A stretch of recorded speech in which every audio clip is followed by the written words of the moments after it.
Deuxième partie de notre rendez-vous politique, dont le numéro de ce jour est consacré au décryptage des bouleversements géopolitiques que connaît le monde actuellement. Claude Wilfried Kanga, Karine Oriou a posé une question très intéressante dans la première partie de notre émission. Comment se fait-il, et après on verra que c'est une question très importante qui vaut pour nous sur le continent, que des gens soient prêts à vendre leur pays, puisqu'on nous apprend que des officiers vénézuéliens ont accepté de désactiver les systèmes de défense aérienne au Venezuela pour permettre aux Américains de venir enlever le président de la République, ce qui affaiblit, en tout cas sur le plan géopolitique, Poutine et en tout cas la Russie et la Chine qui étaient les puissances alliées au Venezuela. Comment vous comprenez ça? Je vais ici paraphraser une pensée de Henry Kissinger qui laissait entendre que le principe des États-Unis, c'est de capturer ces traîtres et de les punir, et de capturer les traîtres d'en face et de les utiliser à son profit. On sait que la mécanique des services de renseignement, c'est toujours de rallier à leur cause des esprits malléables dans le camp adverse.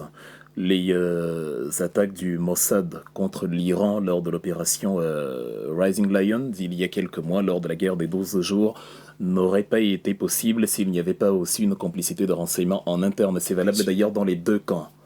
Et ainsi de suite. C'est un peu comme les plans de récupération des plans de l'arme atomique en période de guerre froide de part et d'autre. Et donc les États-Unis sont friands de cette mécanique où de l'argent va circuler, de l'intimidation va circuler, et aussi un endoctrinement qui fonctionne. Vous avez Madame Corina Machado, vous voyez bien que vous l'auriez eu au Venezuela, notre cher prix Nobel de la paix aujourd'hui, il n'y aurait pas existé la moindre difficulté à la rallier à la cause des Américains pour se débarrasser de Maduro. C'est ce type de personnage-là qui est dans tout, sauf pro-Venezuela.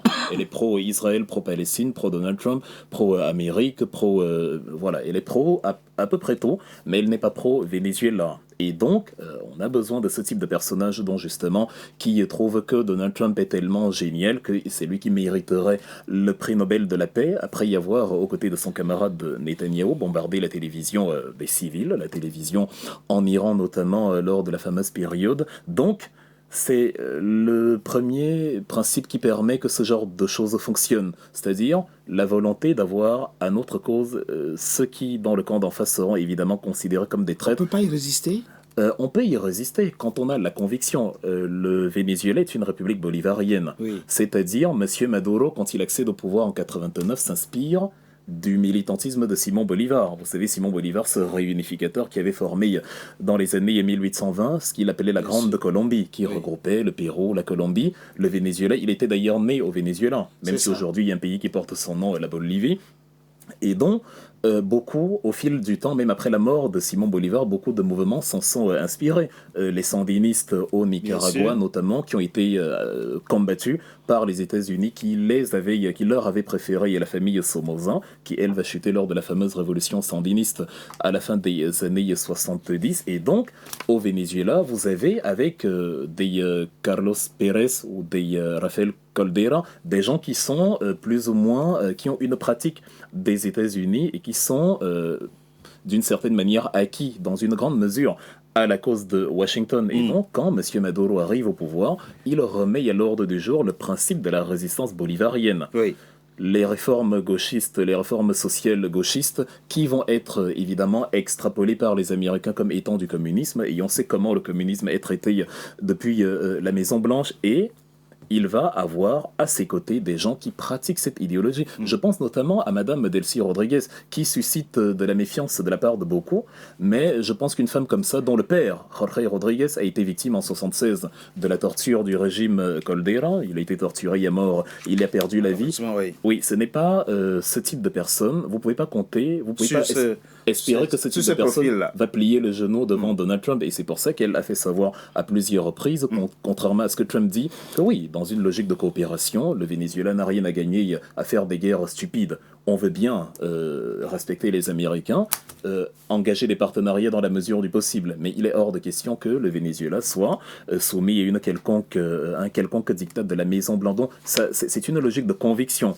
Il faut aimer son pays, il faut avoir une sorte de patriotisme, il faut avoir surtout la connaissance de l'histoire. Nous avons parlé des logiques impérialistes. Le monde est constitué de forts et de faibles. Les États-Unis n'ont jamais eu pour principe fondamental ou pour préoccupation la paix dans les régimes d'Amérique. Mais quand on prend la temporalité, M. Claude Wilfried et Kangaka, ce n'est pas bizarre que, alors qu'il cherchait la paix, enfin, il cherche toujours la paix avec Poutine par rapport à l'Ukraine, il s'en va capturer un président ami à Poutine? Alors, Donald Trump n'est pas un homme politique, c'est un homme d'affaires qui ne comprend pas toujours la politique, mais il comprend beaucoup le spectacle. Il aime bien la logique de la négociation, la logique du trade, mais il n'a pas toujours des actions politiquement rationnelles. Cohérentes. Oui, c'est-à-dire, pour un début, il va soutenir M. Zelensky dans le contexte de l'opposition avec la Russie, et après, sur un coup de tête, il va dire à Zelensky, vous ne nous avez pas remercié, donc à un moment donné, on va interrompre notre aide, et puis il va se rendre compte que finalement, les États-Unis et la Russie seraient gagnants de la transaction dans une sorte de partage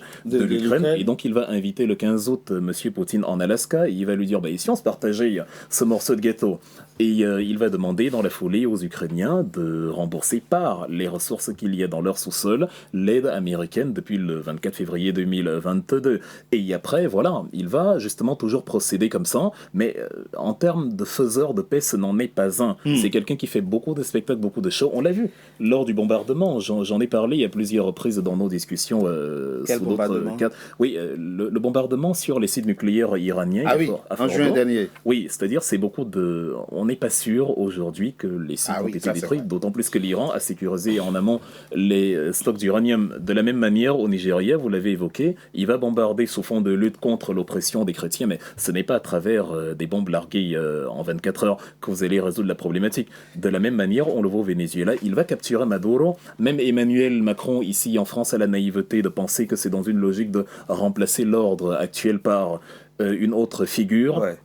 Mais Trump, de lui faire comprendre que Machado, c'est un non-événement pour moi, je ne la vois pas du tout remplacer Delcy Rodriguez. Et finalement, on se retrouve avec un Venezuela peut-être davantage plus radicalisé qu'avant, avec des citoyens américains, carrément avec des milliers de miliciens qui circulent aujourd'hui dans Caracas à la recherche d'Américains à capturer. Oui, ils sont 4 millions. Donc, en fait, il peut obtenir quelques concessions sur les transactions pétrolières, mais de toute façon, l'embargo a été décidé par les Américains. C'est pas les Vénézuéliens qui avaient décidé de rompre les partenariats commerciaux avec le reste du monde. Donc, en fait, il y a beaucoup de spectacles, beaucoup de brillance, beaucoup de choses beaucoup de show, mais la portée à moyen et long terme de toutes les actions, guerre en Iran, bombardement au Nigeria, etc., on ne la voit pas vraiment, et donc là on a en face de nous quelqu'un qui est tout sauf un politicien. C'est un showman, c'est un businessman, mais qui s'aventure peut-être sur un terrain qui va davantage desservir les États-Unis à long terme que leur servir. Peut-être pas, Émile Boyogeno. Alors, je suis le dernier pro-Trump autour de on l'expliquera tout à l'heure. de cette app. Mais est-ce que quelque part, on ne peut pas comprendre sa posture? Vous avez aujourd'hui le monde qui est divisé en précarés, pas puissance. Poutine ne veut pas avoir l'OTAN à ses portes. Poutine ne veut pas l'influence des Occidentaux en Ukraine. C'est ça qui explique cette guerre. Est-ce que quelque part, Trump n'a pas aussi quelque part raison de ne pas laisser ses voisins immédiats de l'Amérique latine, donc de l'Amérique du Sud, tomber sous une trop forte influence chinoise et russe, parce qu'en réalité, c'est ce qui se passe. Est-ce que ce n'est pas quelque part aussi une question de survie pour les Américains? On le voit aussi avec le Groenland, où il dit c'est notre sécurité, c'est une question de sécurité nationale. Parce que si je ne le prends pas, les Chinois vont le prendre ou les Russes vont le prendre. Alors, est-ce que aussi bien comme la France n'est pas contente que la Russie lui ravisse ses colonies, ses anciens partenaires francophones, est-ce que Trump aussi n'a pas raison d'éviter, de faire en sorte que ses voisins immédiats ne tombent sous l'influence chinoise et russe? Alors, si par influence, vous entendez le fait que les pays d'Amérique du Sud approvisionne la Chine en pétrole, par exemple. Voilà. Si c'est cela l'influence, oui. On est d'accord. Parce qu'il ne s'agit pas, à mon sens, à tout le moins, il ne s'agit pas d'influence au sens politique, mais on est sûrement dans une affaire transactionnelle. Oui. Il s'agit de business. Oui. C'est un petit peu, quand j'écoute ce que M. Ekanga disait, dans le spectacle, au fond, en toile de fond, c'est une série de transactions. C'est-à-dire qu'il y a un show, mais derrière le show, le fond de l'affaire, c'est du business. Que ce soit à l'Ukraine, si vous regardez les 27 résolutions, que ce soit avec Maduro, l'Amérique latine, tout ça c'est du business. Mais et pourquoi pour moi, l'affaire, le volet politique est résiduel. Parce que ça fait entre 2000 et 2023, par exemple, la Russie a injecté autour de 200 millions de dollars en termes de business au Venezuela. La Chine, à peu près, on est en milliards, autour de 200 milliards, 243 milliards à peu près, sont les chiffres. Oui. Donc, si on regarde cela, pourquoi ils ont attendu 20 ans, les Américains, il a eu un premier mandat, il aurait pu le faire déjà, lors de son premier mandat. Ah ben il le pensait déjà depuis son premier mandat. Ce que je veux dire, c'est que l'influence politique, à mon sens, est résiduelle, et je pense qu'on doit associer tout cela, toutes ces transactions, en toile de fond, doivent être articulées à la situation économique américaine aujourd'hui. Et avec la baisse, et dont on voit les conséquences sur les répercussions sur l'aide au développement, sur le versement des différents soutiens financiers aux organisations des Nations Unies, aux ONG. C'est qu'il y a un problème, il y a une crise majeure, économique majeure, forte aux États-Unis aujourd'hui. Et je pense qu'il faut se renflouer. Alors on va capter toutes les prébendes possibles où elles se trouvent, en utilisant toutes sortes de subterfuges et de façon éhontée, le dire au mépris du droit international et des principes qui font que l'humanité est magnifiée depuis. Vous avez totalement raison. Qu'elle existe, depuis que ces principes existent. Émile Boyogueno, il se trouve effectivement qu'il y a quelques mois, un général français a annoncé la même chose, a annoncé aux Africains que nous allons de toute façon subit la même chose que subit aujourd'hui le Venezuela. Et ce général français, ancien chef d'état-major de l'armée française, le général François Descoings, d'ailleurs, on écoute ce qu'il dit. Nous avons travaillé à essayer de mettre en évidence ces intérêts communs européens. Ce qui est notre destin commun à nous, Européens, c'est la Méditerranée et l'Afrique, où notre destin se joue. Et donc nous avons en permanence essayé, nous Français, d'entraîner les Européens dans cette prise de conscience de la nécessité d'agir collectivement en Afrique et en Méditerranée.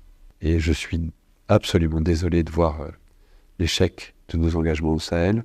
Et je pense que de toute façon, nous aurons à nous reposer la question. Parce que nous ne pouvons pas imaginer avoir à nos portes un continent entier qui est en train de s'enfoncer dans la destruction des appareils de gouvernement et des États, s'enfonce dans une forme de chaos, de guerre civile dans beaucoup de pays et de plus en plus de pays, dans des difficultés qui sont liées aux évolutions climatiques, qui sont encore plus dramatiques sur des populations vulnérables comme les populations africaines. En plus, un continent qui va connaître une explosion démographique comme aucun continent n'en a jamais connu. Et donc imaginez que ça se passe là, dans les 10-20 ans qui viennent, et que ça n'aura pas de conséquences sur l'Europe, parce que nous vivons dans une sorte de bulle protégée par je ne sais quoi d'ailleurs, c'est tout simplement inconscient. Et donc je pense que cet intérêt commun-là devrait un jour faire que l'Europe se décidera à agir comme une entité politique qui ira défendre elle-même ses intérêts, y compris par le moyen de l'engagement de ses armées. Karine Orio, s'il y avait un Français qui n'a pas été surpris le 3 janvier dernier par ce que Trump a fait, c'est bien le général François Descoings. Il a dû dire à son entourage, voilà, je vous l'avais dit, c'est ça qu'il faut faire. Ce que Trump fait en Amérique latine, c'est ça que nous devons faire aussi. Mais ça c'est déjà fait. Enfin, je vais dire, Bob Denard aux Comores. Oui. Mais lui, il y a déjà eu... Il dit de façon éhontée au mépris du droit, mais lui, il dit, il y a 3 mots qu'il utilisait qui sont assez angoissants. Il dit, notre destin se joue en Afrique. Lui parle, lui français, il dit, nous Européens, notre destin se joue en Afrique. Je ne sais même pas comment. Et il dit, c'est pas une option, c'est une nécessité. Il faut aller là-bas. Et troisième point, ne pas savoir ça, c'est être inconscient. Donc, au fond, ce monsieur nous annonce, je ne sais même pas s'il n'y a pas possibilité de porter plainte contre lui, il nous annonce de toute façon, faites ce que vous voulez, dans 5 ans, dans 10 ans, nous irons vous assiéger à nouveau par la force. De toute façon, surtout il met devant la question démographique. Ça veut dire quoi?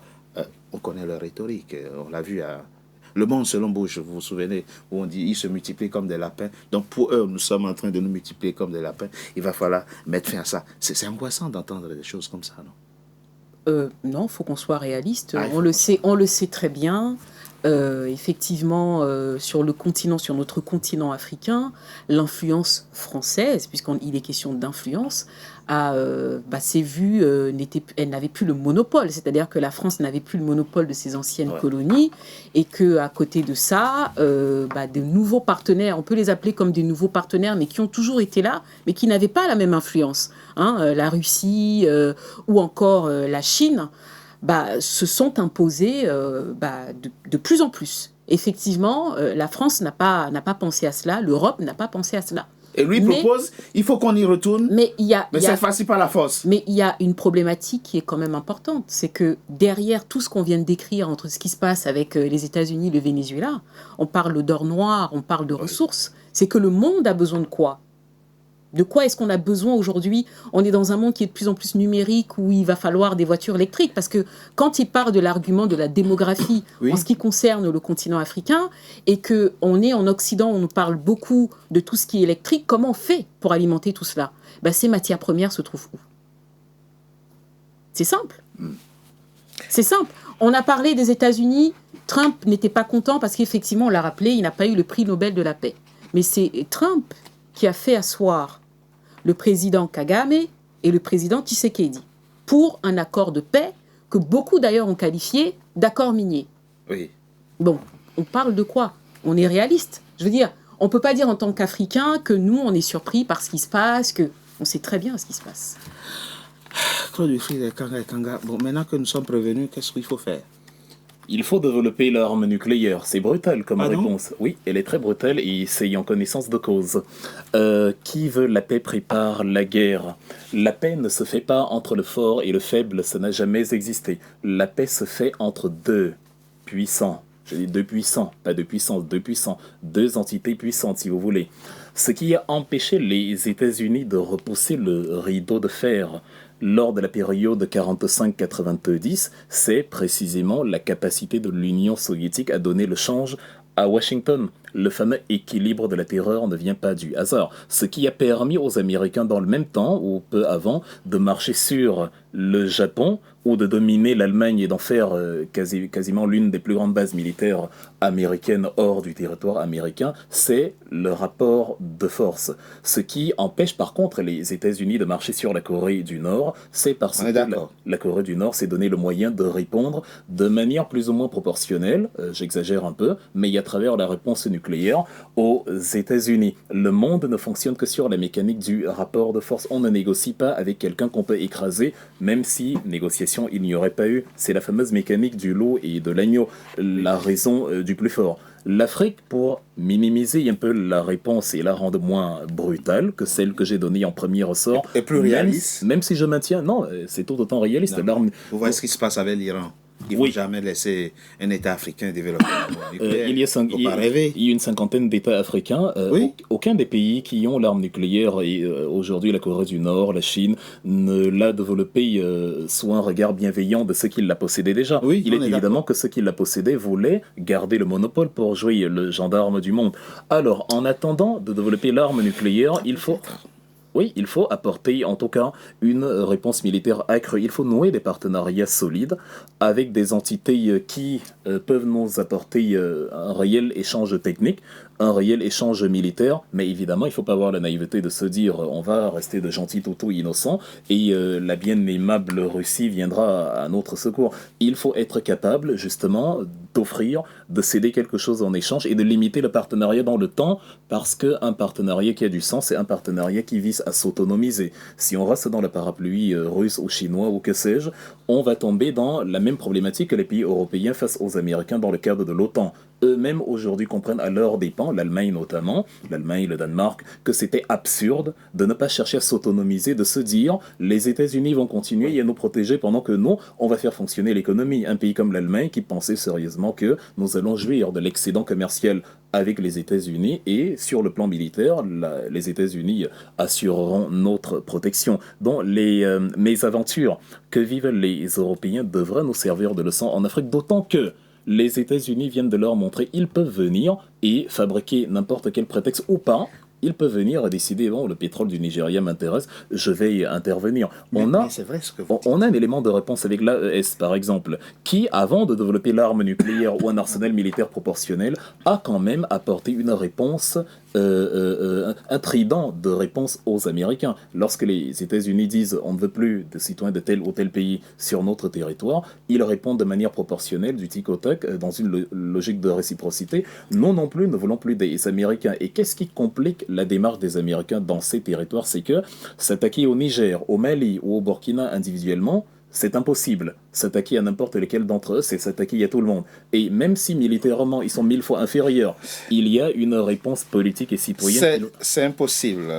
Trump a dit rien n'est impossible pour les États-Unis d'Amérique. Surtout la déchéance américaine, elle non plus n'est pas impossible dans la mécanique où les empires, victimes de l'hubris de leur propre pouvoir et se voyant trop beaux que ce qu'ils étaient, ont entraîné, ont scénarisé leur propre dégénérescence, ne fût-ce que du point de vue de la communication et du sentiment anti-impérialiste, voire anti-américain, qui pourrait se développer si les États-Unis, se voyant trop beaux, décidaient d'intervenir sur la seule base de leur supériorité militaire dans les pays, notamment de l'AES. Il faut apporter cette réponse-là. Ce n'est pas facultatif. En parallèle du fait que nous développions nos ressources à notre profit. Je finis par là. C'est également une guerre de ressources. La Chine... C'est essentiellement une guerre. La Chine, oui, est le principal pourvoyeur. Tu parlais de la voiture électrique, Karine. De terres rares, la Chine domine 70% des marchés de terres rares. Même le Rafale construit en France et qui fait la fierté des armées françaises dépend énormément des terres rares venant de la Chine. Et nous avons justement cette Union européenne, ce monsieur Lecointre, qui dit,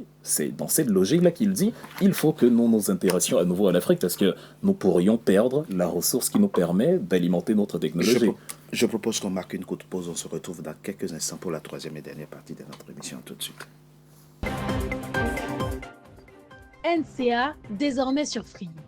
Après son intégration au bouquet Canal+ Afrique, Canal 9 et Canal 573, NCA poursuit son développement et vient d'intégrer le célèbre bouquet Free TV, Canal 426. La chaîne panafricaine renforce ainsi son ancrage aussi bien en Afrique que hors d'Afrique. Le développement de NCA, c'est vous, nos téléspectateurs à travers le monde. NCA, la chaîne panafricaine de référence.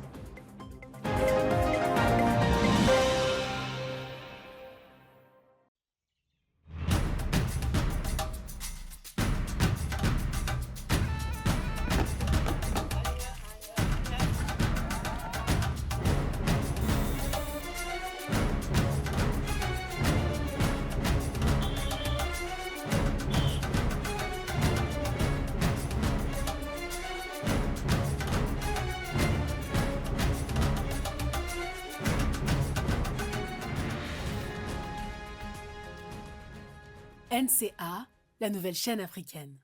NCA, the new African channel.